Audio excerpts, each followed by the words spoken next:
There's a moment in everyone's life when silence feels heavier than thunder. Not the absence of sound, but the absence of reply. Not peace, but waiting. A truth so raw that it triggers fear, confusion, and the deepest longing of the human heart. You've asked the questions in the dark. You've screamed into emptiness at 3 a.m. You've prayed, bargained, begged, and yet nothing came back. No word, no sign, just stillness. What if that silence isn't abandonment? What if every unanswered cry isn't evidence of absence, but evidence of presence? This video is not a sermon. It's not cheap comfort. It's not the soothing bomb that tells you everything will be okay. It's a confrontation with a deeper possibility. When God is silent, He is listening. In every ancient tradition, every sacred text, and every myth that has survived through millennia, there's a recurring idea. It's not that the divine vanished when you felt alone. It's that the divine chose a mode of contact you never learned how to hear. You expect answers you can recognize, words you can decode. But what if the answer doesn't arrive in words at all? What if the answer comes as a moment of clarity in the midst of despair? A sudden sense of peace that has no explanation. A memory that revisits you with warmth. A connection with another stranger that feels like truth. Or a feeling so intense it stops you in your tracks. What if all those were not incidents, but communications? The silence you fear may not be a void. It may be a listening presence, not watching you from afar, but absorbing every heartbreak, every question, every tear that fell when no one else was looking.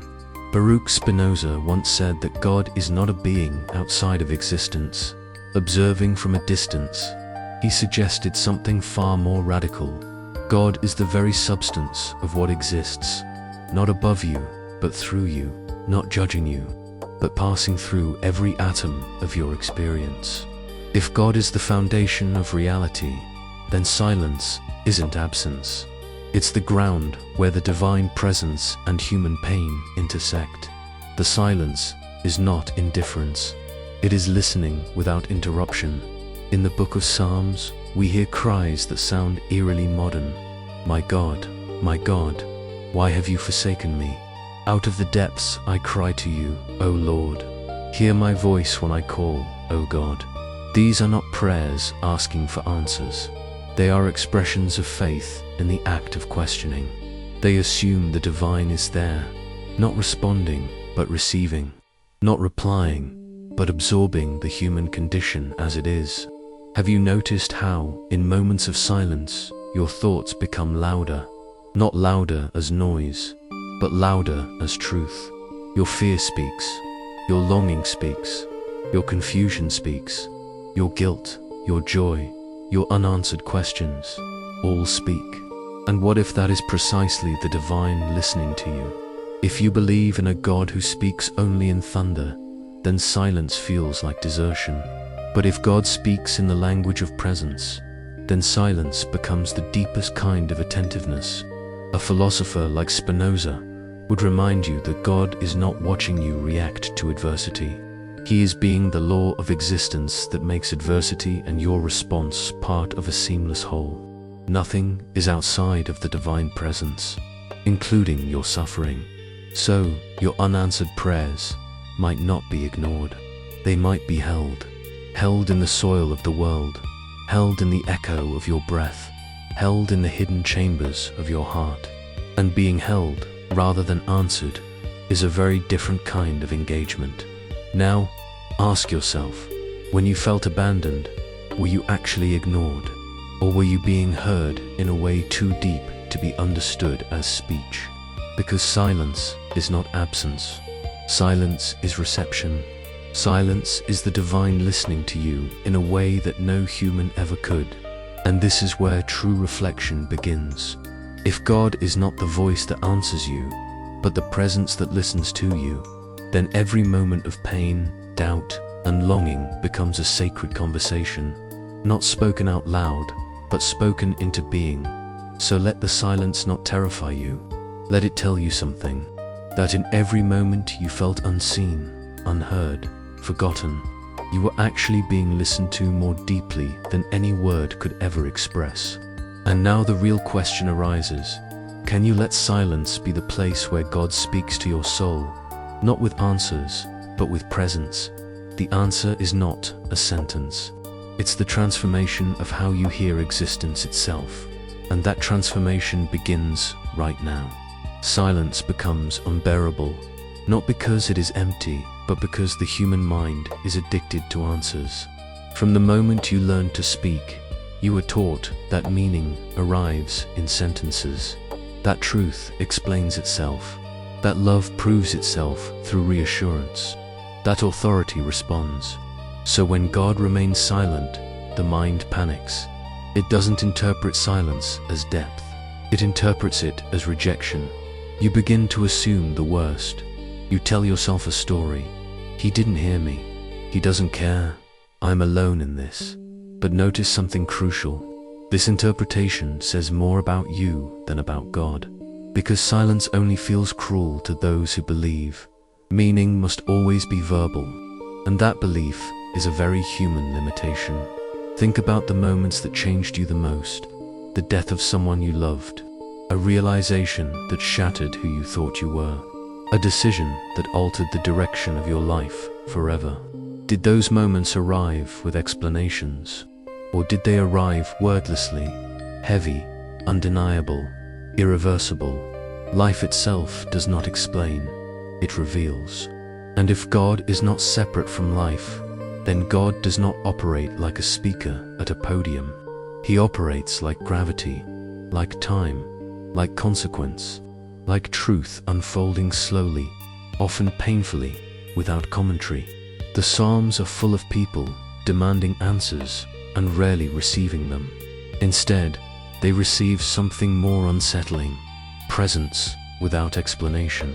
Be still and know that I am God. That sentence is often misunderstood. It doesn't mean be quiet so I can talk. It means be still so you can notice. Notice what? Notice that even in your confusion, you exist. Even in your grief, you breathe. Even in your doubt, the world continues to hold you. The silence does not remove God from the picture. It removes your illusion of control, because answers give comfort. But silence forces honesty. It strips you of rehearsed beliefs. It exposes what you actually trust when nothing reassures you. And this is where philosophy and spirituality intersect. Spinoza argued that humans suffer not because reality is cruel, but because they expect reality to behave according to their desires. We want God to speak on our terms, to confirm our expectations, to justify our pain. But what if God does not exist to comfort the ego, but to reveal the structure of existence? In that case, silence is not neglect, it is alignment.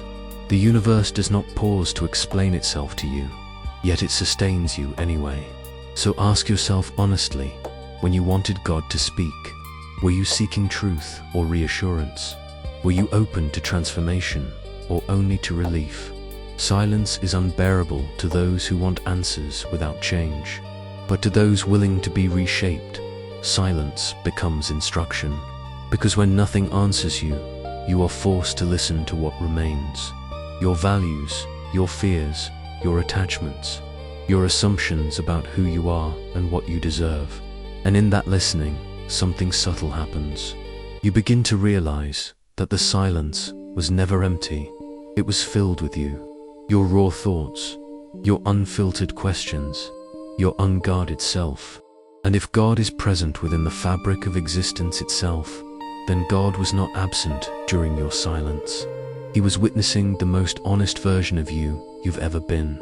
So the question shifts, not, why won't God answer me, but something far more uncomfortable. What truth is the silence asking me to confront about myself? Because maybe the silence is not where faith dies. Maybe it's where it stops pretending. And that realization changes everything. There is a moment in every life where silence does not feel empty, where silence does not feel like absence, where silence becomes something more profound, something that touches you in a place no voice ever could. When God is silent, He is not hiding. He is not ignoring you. He is not waiting to be summoned with the right words. He is listening, not hearing in a superficial sense, not tuning in like a radio picks up a signal, but absorbing your existence with a depth that no spoken language can capture. Silence listens to your suffering in a way that answers never could. It listens to your confusion when there are no solutions. It listens to your grief when there are no consolations. It listens to your longing when you feel unworthy of love. What if that is the true presence of the divine? Not in the words spoken, but in the silence where words fail. Some of the greatest thinkers in history have stumbled upon this truth without calling it God.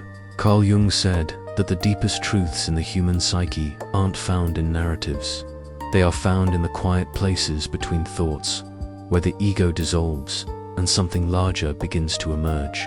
Nietzsche described a moment he called the abyss, when you stare into nothingness and the nothingness stares back.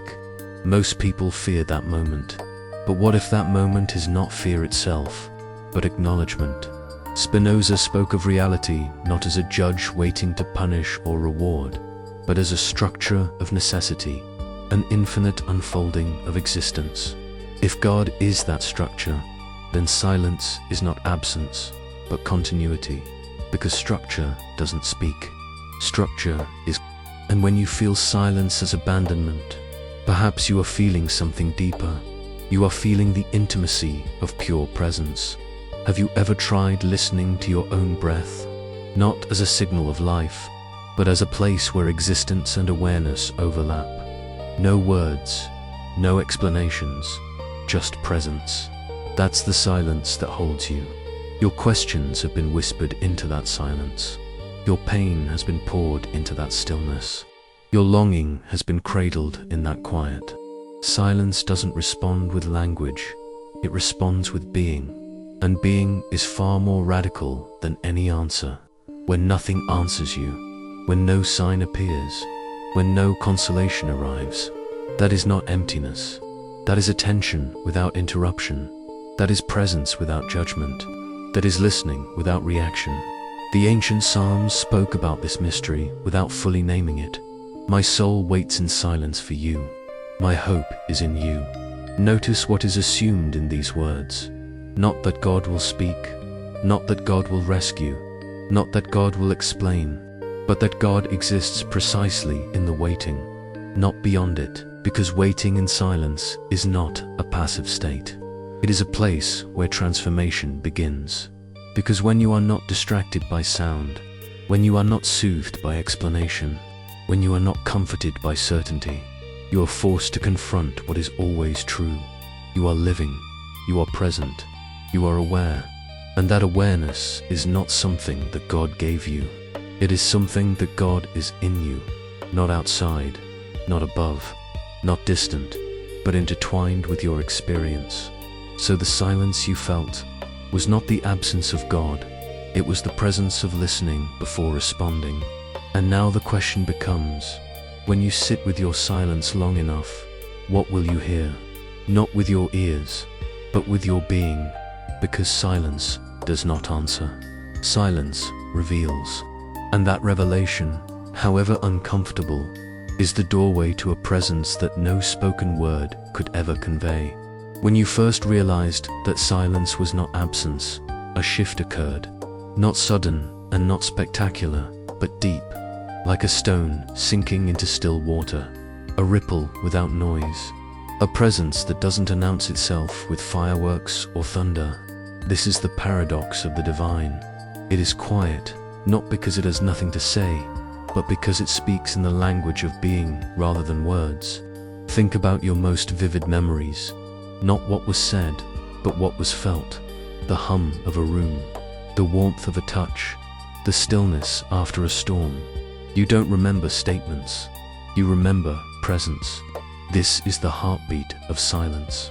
And perhaps that's why the divine, if it exists, does not answer with sentences or explanations. Because presence is not communication. Presence is recognition. Not recognition of ideas, but recognition of being. You know this intimate moment, When words fail, yet you feel seen. When nobody speaks, yet you feel understood. When the world is quiet, yet your entire being awakens. That is the paradox of presence. You have been trained to hear with ears, but the divine speaks through the total awareness of consciousness. A philosopher like Spinoza would say, God is not a voice that issues decrees. God is the structure in which all experience arises.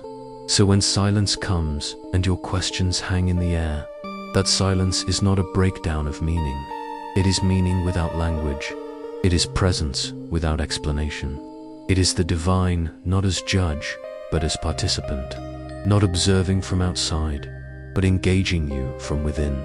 Here's the pain that most people never articulate. They want God to speak to them, but they are not ready to let God speak through them. They want reassurance, answers, clarity, certitude, but they are not ready for transformation. Because transformation is not about answers. It is about seeing that the universe does not respond to your wishes, but it reflects your attention back at you.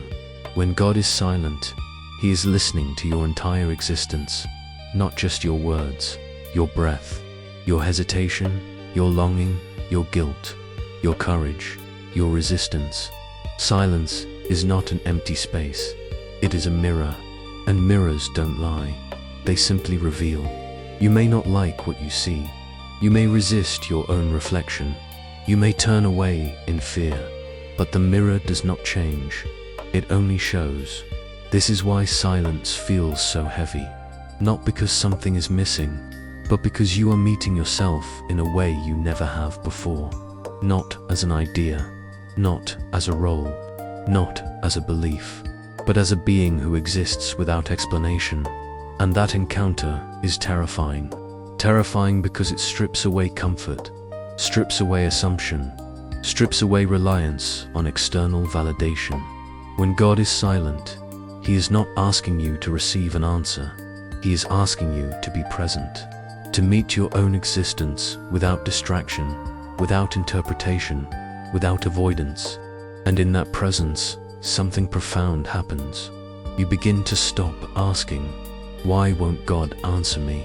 and start asking, "What part of me has been speaking in the absence of reply?" Because silence does not erase you, it exposes you, not for judgment, not for punishment, but for recognition. Recognizing that you are not separate from existence, not separate from the mystery, not separate from the life that continues to unfold within you. You are not waiting for the divine to speak to you. You are waiting for yourself to finally listen. And that is the point where transformation begins. Now the question becomes, are you willing to listen, not for answers, but for revelation? The silence has been waiting, and so have you. When you first began to sit with your silence, it felt like emptiness, a hollow absence, a void you couldn't name. But silence is not void. Silence is the place where truth waits to be recognized, not revealed through words, not explained through logic, but revealed through being. And this is the moment where many people falter, because they are not afraid of God's voice. They are afraid of their own. They want certainties. They want explanations. They want answers they can repeat to others.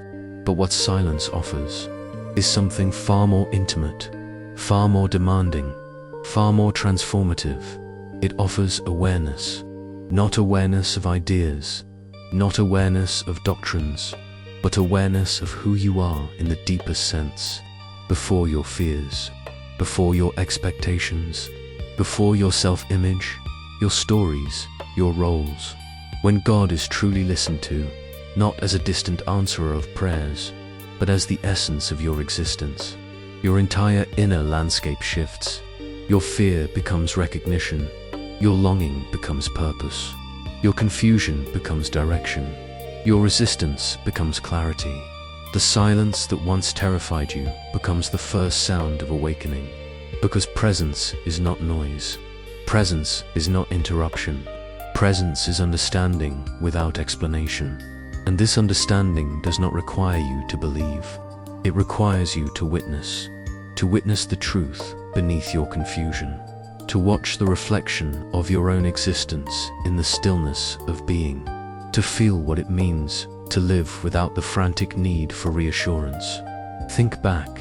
Have you ever experienced a moment when everything seemed silent, but inside you something resonated? A memory that touched your core, a moment of peace in the eye of anguish, a clarity deeper than thought. That was not emptiness, that was presence. There is a beautiful paradox here. You have spent your entire life waiting for God to speak. Yet the real revelation happens the moment you stop waiting for words and start listening within. Listen to your breath.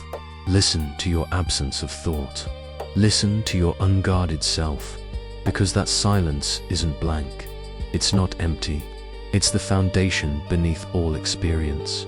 And this is where silence speaks, not in human language, but in the language of existence itself, not in replies, but in transformation.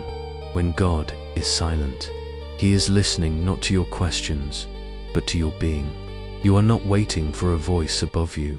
You are waiting for a truth within you to rise to the surface. And the final question, the one that holds everything together, the one that stirs the deepest part of your psyche, is this: are you willing to let silence reshape your understanding of reality, rather than force reality to fit the limits of your beliefs? Because silence does not deny meaning, it reveals it, not through words, but through you.